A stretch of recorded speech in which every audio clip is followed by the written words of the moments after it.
All right, same there. We're going to go straight to questions. Just raise your hand. Right there, Jordan, and then Michael. The anti-second box on a 3-1 count. What's going through your mind? I was kind of jumpy in the 3-0, so I almost have to kind of just stay back and just get my pitch, and I was fortunate to get one, and we just swing on it. Michael. Coach, what can you say about Matt Poston's performance tonight? You guys in the lead innings. You know what? We had a really good feeling about Matt. He's been good all year. A good matchup against West Virginia. You know, he's been one of our horses. He didn't pitch a lot, obviously, recently, but I wasn't surprised that he pitched like he did. You know, he's just been a guy that can pitch for us too every day. Like, he always wants to pitch. In today's world, you know, some kids have to have a day. They need another day. Matt's got that rubber arm, and he's always ready. So I'm looking forward to seeing him back out there tomorrow if we need him. And getting out of that second and third jam, it felt like a big moment in the game. Gigantic. Yeah, I mean, that's what the game's about. Like, you have a chance to put a team away, potentially. You know, I don't think they would have necessarily put us away, but that's how baseball works. And Matt coming in there in that situation, and Weatherholt was on second base, I believe. Really good base stealer, doing what he's supposed to do to control that. We had to bring the infield in, getting that big strikeout, and then getting the next out. I felt like that gave us, you know, like, hey, okay, here we go. I could see the guys running in with the looks on their face, like, hey, that's big. And it was big because their guy was good. I mean, that guy's tough, and we knew it wouldn't be easy to score against him. Third row, Rod, then back right. Scott, you guys have made a habit of these dramatic comeback victories in the postseason, man. What's it say about this group that you continue to do that even when you're down coming back? You know, they could tell you more than I could because it's their locker room, but they have definitely bought into what we've preached from the first day of, you know, just keep playing, stay. I really challenged them this weekend, even more than last weekend, to try to shrink it down all the way to every individual pitch, not even, quote, 27 outs, and keep your eyes forward. You know, because we made some mistakes tonight, and that was important. You know, Gab catches that ball in his sleep. Colby fields that ball in his sleep. We gave them some extra outs. We didn't execute some pitches. But our guys also know they can't, you know, they can't be looking in the rearview mirror. And this team, it's just kind of been how they've been all year. You know, they found different ways to win, and that's the mark of a good team, you know, top to bottom. And heck, Colby Wilkerson hit his first home run ever at Washington Stadium, so there you go. Back right.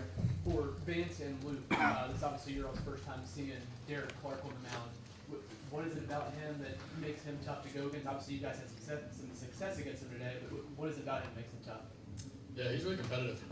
He threw 3 pitches for strikes, and he was doing that tonight, trying to keep us off the fastball, and I think he did a pretty good job of it. You know, we were able to kind of scratch in the second or thirds. But you know, he was very effective, and you know, hats off to him. Vance, pull that mic a little closer to you, please. Right here. Yeah, I agree. Oh, wait, yeah, he makes very well, and just had command for all 3 pitches, and you know, we just did everything we could to compete, and he was a really good competitor, and you know, as a team, we just are tough outs, and but, I mean, hats off to him. He did really, really well, and How about this guy? Stepping over there to true freshman boy, dead central. It's hard to hit a ball out dead center at Washington Stadium, so excited for him too. Luke and Vance, why don't you guys just take us through the home runs one at a time? Go ahead, Luke. yeah, I was just trying to get something going, leading off in the 9th. You know, Coach Rizbicki before my bat was just like smoke something back up the middle, and my goal was just to get us started. And you know, we're never out of it. We always fight, and we play 27 outs like Coach Ford stresses every single game. So I was just trying to get something started and got a fastball and did what I could with it. Vance. Yeah, I was trying to get to Casey in that situation, just keep it going on the line. With our offense, we feel like if we can, you know, continue to move down the order, good things will happen. So, but like I said, I was able to get a good pitch and put a good swing on it. Scott, is it a little symbolic? It's your star freshman and your outgoing star that get the job done in the 9th? I mean, that's why this team's been who they are. And you know, it's a credit to these older guys, you know, Matt and Vance. Right from summer school, you know, Luke was here with all the other guys, and we had older guys around these guys. And I've seen that from that first day that they started summer school almost a year ago. Just the impact. Vance was around too because he was rehabbing, and you know, Luke really got the benefit from that, and he's gonna be able to pass that down, obviously. Pat? Scott, Randy Macy just compared Derek Clark, said he's a throwback to Nolan Ryan. So if he's Nolan Ryan, what does that make Vance Honeycutt? I don't know, I'd have to look, see who hit well, he didn't hit it off him, so, I mean, for me, Vance Honeycutt's just, he's a freak. That's how I would describe him, that power and that speed, and, but more importantly, he's a genuine, humble human being, and to have that much talent, you don't always see that these days. Adam? Vance had obviously seen Clark a bunch of times, and then they changed pitchers. Were you looking for anything in particular there in the ninth inning? And then when you did make the swing, it looked like you knew it immediately. Your hands went up quick. Just what was the moment like, and how you felt about it? Yeah, credit to Weirs. He had a good report. Yeah, that tends to happen. We normally have pretty good reports on the guys. And we knew we had a fastball and a slider, and that's probably what he was going to attack us with, righties at least. So, you know, try to get pitch middle end that you can handle. And yeah, I mean, definitely feel like anything. It was a cool moment. Brendan, then Murph? Yeah, Vance, can you just describe that celebration after the home run? You pointed, kind of gave a little bit of this. Is that something you have planned, or just No. what do you feel in the moment? No, I mean, the plan wasn't to go up there and hit a home run. That's not probably the right approach. No, but this place is, you know, it's special. We're having, you know, some Bosch magic, so it was really cool.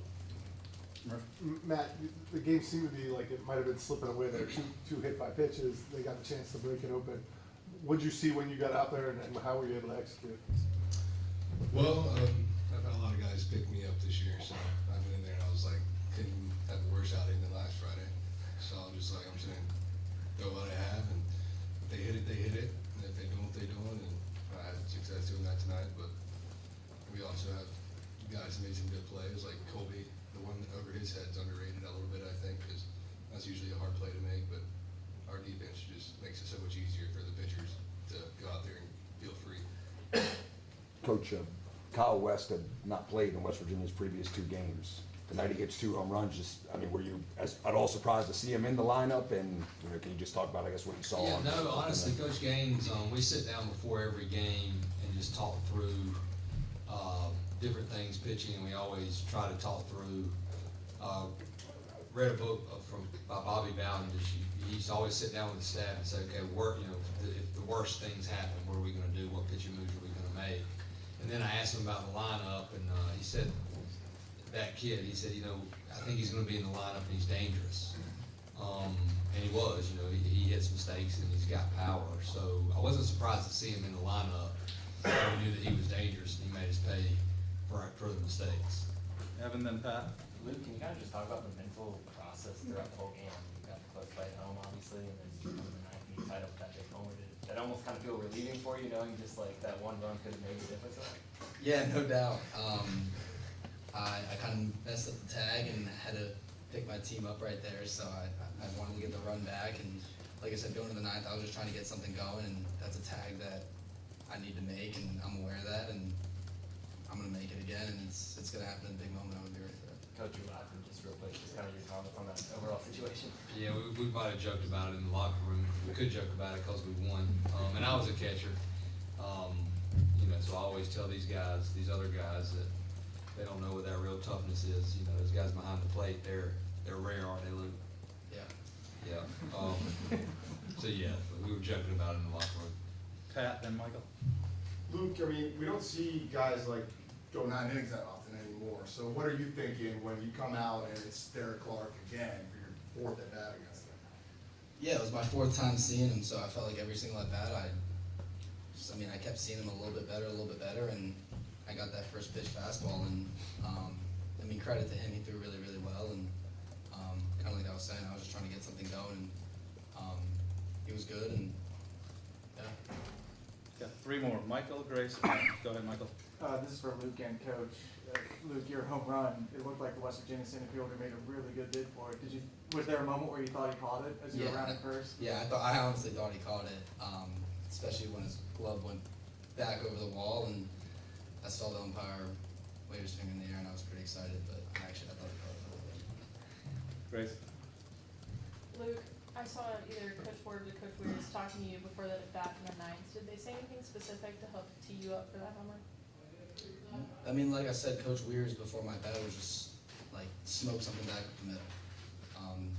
Be on the heater and just get us going and just try to like lace one through the middle and get us started. And I got a fastball and I was able to handle it, and that's credit to Weirs with just helping me out before that back and getting me mentally prepared. Before, Luke, can you talk about second and third, 1 out, you're down, just talk about what you were thinking, getting out of that inning, the strikeout and then the comebacker? Yeah, so I went in there and I knew they were probably gonna bunt. So I was like, they bunted to me, I'm gonna try to get them out. And Darryl actually made a really nice play on that ball because it was almost hit the guy running. But I think the next batter is 3-2, and had a base open, so I was like, not gonna hang a splitter like I did against Long Island. So I threw in the dirt, and he happened to swing at it. And the next kid hit it right back at me, and I was telling Steve earlier, like, I didn't even know there was 2 outs, like, in my head. I just was about to throw it home, and I saw him pointing at first, so I ran over, and easy flip to Harbor. And that's pretty Last much one, Adam. Vance, that's, it's 4 NCAA tournament wins for you guys now, and 3 of them you've been trailing going into the 9th inning. I know Bosch Magic encompasses a lot, but what in the world is the feeling between you guys when, it looks like you might be in a bad place, you're able to find these rallies and come back and win these games? Yeah, we don't really skip a beat. It's weird. Sometimes you think that you might get tight, or you maybe should get tight, but we were talking about it, I think it was Casey and I before, right before, I think first hitter Steve was coming up, he's like, this happens every game now, so it's honestly all right. And then Steve, first pitch, went over the wall, and I feel like everyone in the dugout thought that we were going to win the game. All right, well, DeCaro? Yes. DeCaro will pitch tomorrow. That is accurate.